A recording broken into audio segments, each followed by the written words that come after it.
再来看三中客运有一个司机赛车去弄安全岛，加在呢，这司机甲人客拢无性命的危险。这个司机酒测的结果是0.14，也毋过业者所来强调讲，其实伫咧出车进前，这内部的检查是无酒精的反应，也就是讲这详细的原因还阁需要调查。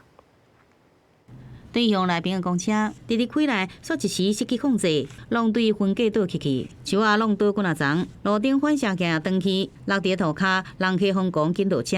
当我出门回来的时候，砰一声很大声，那时候是这样坐在车子上面，看他撞上去了，就车上有客人呼吸下来，有声音蛮大声的。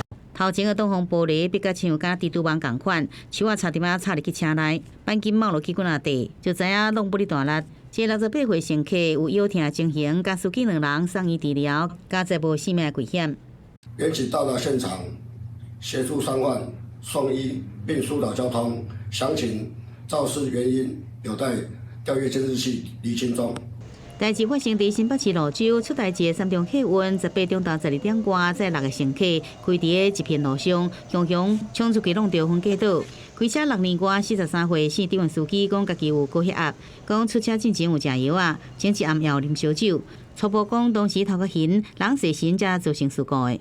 我们公司规定是出车前一定要酒测，我们是趟酒测。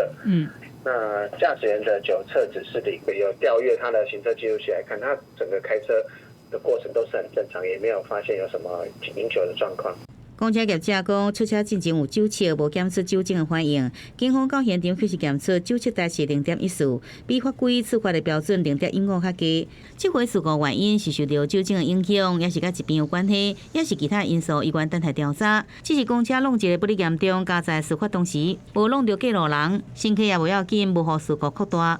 记者综合报道。